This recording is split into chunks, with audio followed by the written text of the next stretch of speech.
Camila tem informações importantíssimas, ela vai trazer para a gente todo o panorama, todo o cenário do que está acontecendo nos Estados Unidos nesse momento. Tem duas coisas importantes, né? Tem a reunião do Conselho de Segurança da ONU, a gente vai falar disso daqui a pouquinho, mas antes eu quero muito entender da Mila como é que está o clima, porque o clima, inclusive, de reação, né? Porque imagino que seja pesado, as pessoas com medo de represália pelo apoio dos Estados Unidos a Israel. Imagino que os Estados Unidos também está reforçando a sua segurança, lembrando aqui quem esteve com a gente ontem, a gente já deu essa notícia, mas eu vou trazer de novo. Então, o secretário de Estado dos Estados Unidos, o Antony Blinken, chegou ontem a Israel, fez uma visita na quinta-feira, pousou em Tel Aviv, se reuniu com o Netanyahu. Depois da reunião, ele fez um pronunciamento para reforçar o apoio americano ao Estado de Israel, fez um apelo para que as demais nações repreendam as ações do Hamas. Foi bastante duro na fala dele, corroborou muitas das falas também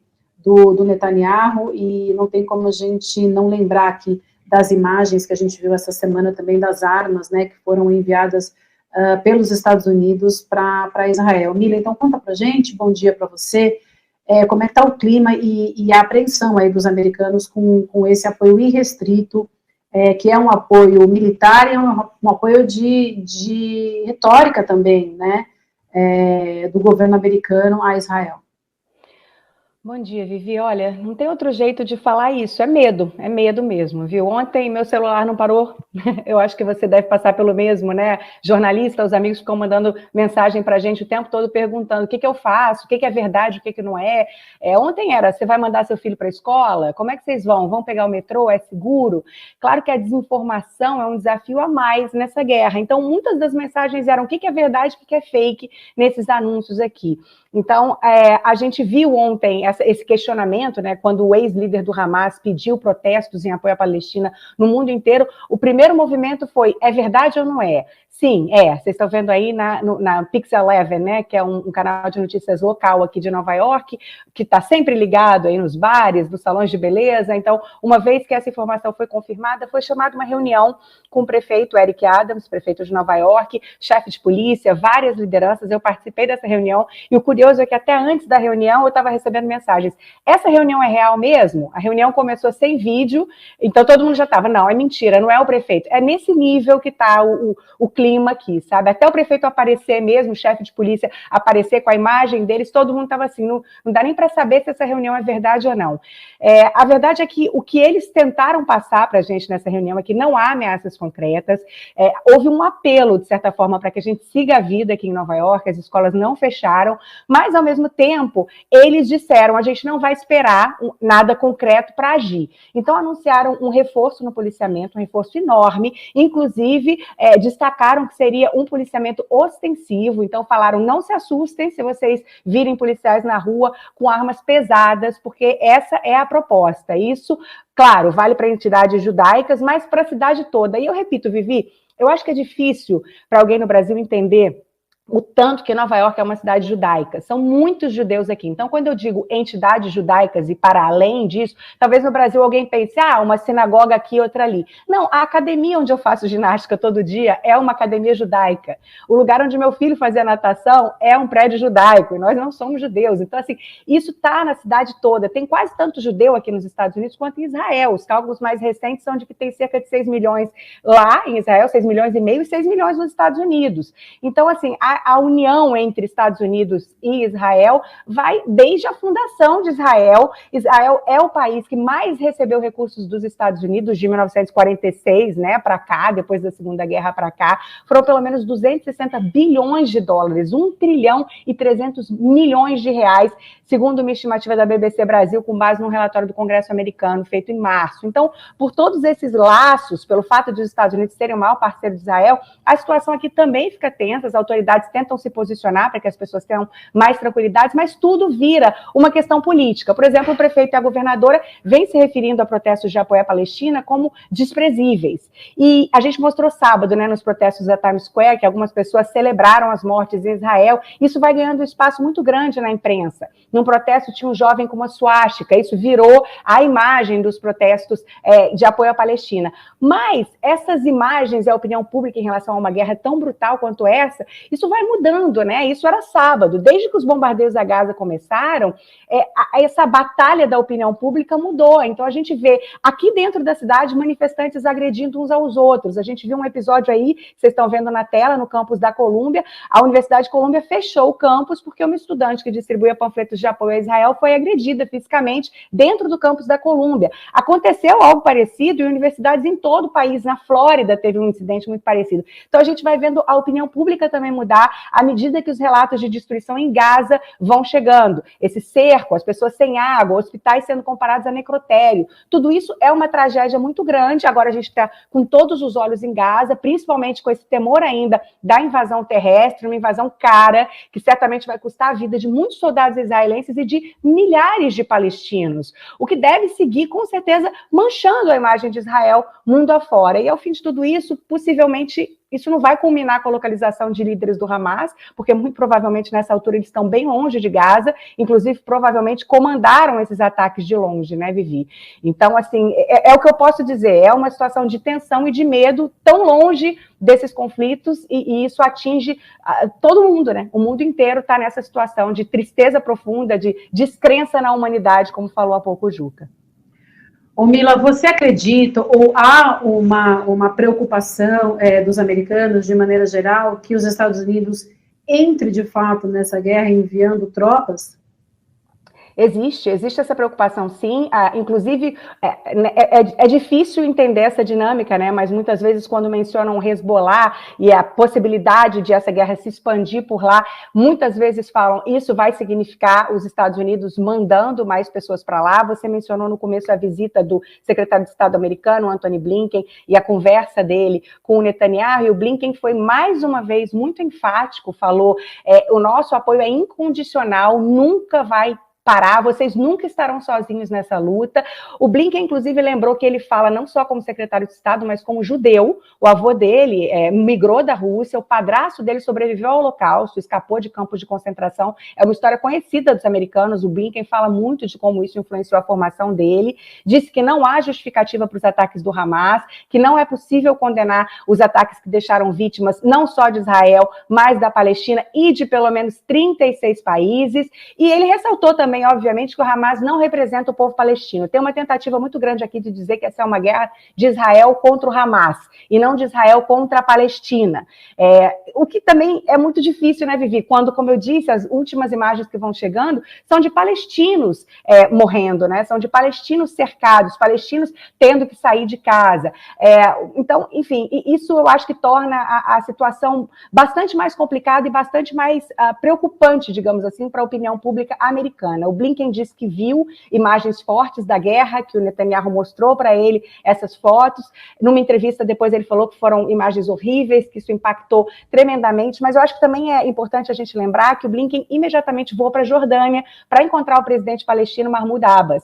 Os dois já tinham se falado por telefone no próprio sábado. O Blinken ligou para o Abbas, pediu para ele condenar os ataques imediatamente. Ele demorou muito para fazer isso, condenou ontem, já na Jordânia, esperando essa visita do Blinken, e condenou assim em geral, ataques a civis em geral como algo desumano, ressaltou que isso é o Hamas, não é a Palestina, mas hoje, com o Blinken, falou que seria um segundo Nakba, que é algo como desastre em árabe, que se refere precisamente ao êxodo de palestinos em 1948, quando mais de 700 mil palestinos foram expulsos de casa, isso pelos cálculos da ONU, logo depois da fundação do Estado de Israel. Pelo horror e pelos números que a gente está vendo hoje, é capaz que seja maior do que isso, né? Porque a gente está vendo aí esse alerta de que todos saiam de casa, mais de 1 milhão de pessoas, como você falou.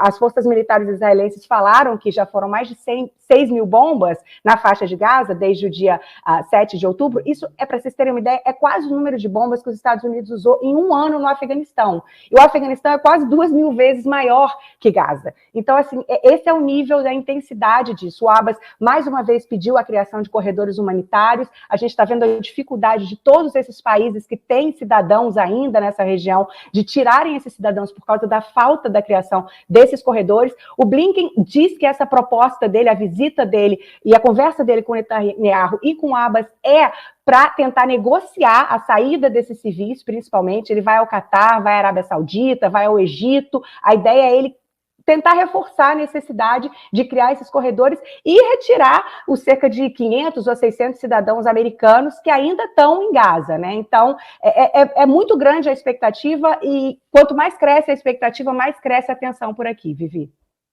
Eu imagino, Mila, tem 2 pontos que eu queria te perguntar. Primeiro, se os americanos apoiam o Blinken, ou, enfim, o que você sente aí de uma maneira geral, em relação aos americanos. Depois queria que você falasse também da reunião do Conselho de Segurança da ONU, né, com a liderança do Brasil, que acontece nessa tarde. Desculpa, Vivi, eu não te ouvi bem, você pode repetir? Sim, eu te fiz 2 perguntas, Mila. Queria entender se os americanos apoiam o Blinken, como é que é isso, se você tem essa informação para a gente, e também queria que você falasse um pouquinho sobre a reunião do Conselho de Segurança da ONU, que acontece hoje, que tem a presidência do Brasil, a liderança do Brasil, e que vai no sentido de formar esses corredores humanitários, de tentar encontrar uma solução para acabar com essa guerra, enfim, principalmente para manter a segurança dos civis. É muito interessante você perguntar isso, porque como eu falei, Vivi, nessa guerra, a guerra da opinião pública também é muito intensa, né? E ela vai para um lado, volta para o outro. Então, a gente conversou na segunda-feira, eu falei, aqui nos Estados Unidos, com essa aliança histórica, com essa relação tão forte, o Biden propôs ir ao Congresso pedindo mais dinheiro, pedindo liberação de um orçamento especial para apoiar Israel nessa guerra. E eu falei, é impossível haver uma negativa do Congresso em relação a isso, porque não há laço mais forte do que entre os Estados Unidos e Israel.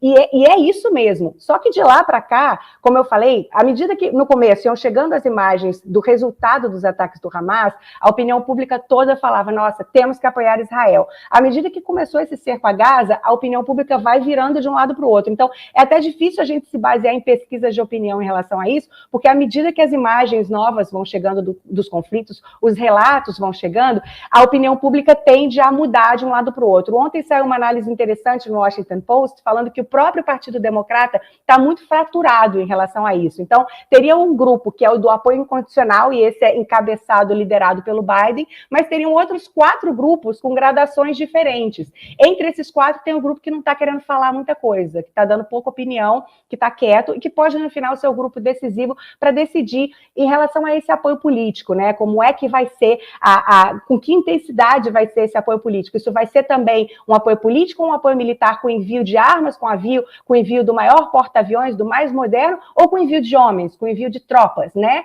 Com envio de pessoas, de americanos para o solo. Essa expectativa em relação à invasão terrestre é uma expectativa que causa uma temeridade. A gente toda hora escuta aqui, é engraçado. A gente pensar, invasão terrestre, isso é tão particular, tão específico, tão estrangeiro até para os nossos ouvidos. O que significa uma invasão terrestre? Não, aqui isso é conversa de botequim. Vai ter invasão terrestre ou não? Porque há um entendimento de que isso afeta diretamente o envolvimento dos Estados Unidos nessa guerra. Então, existe um apoio muito grande à postura do Blinken.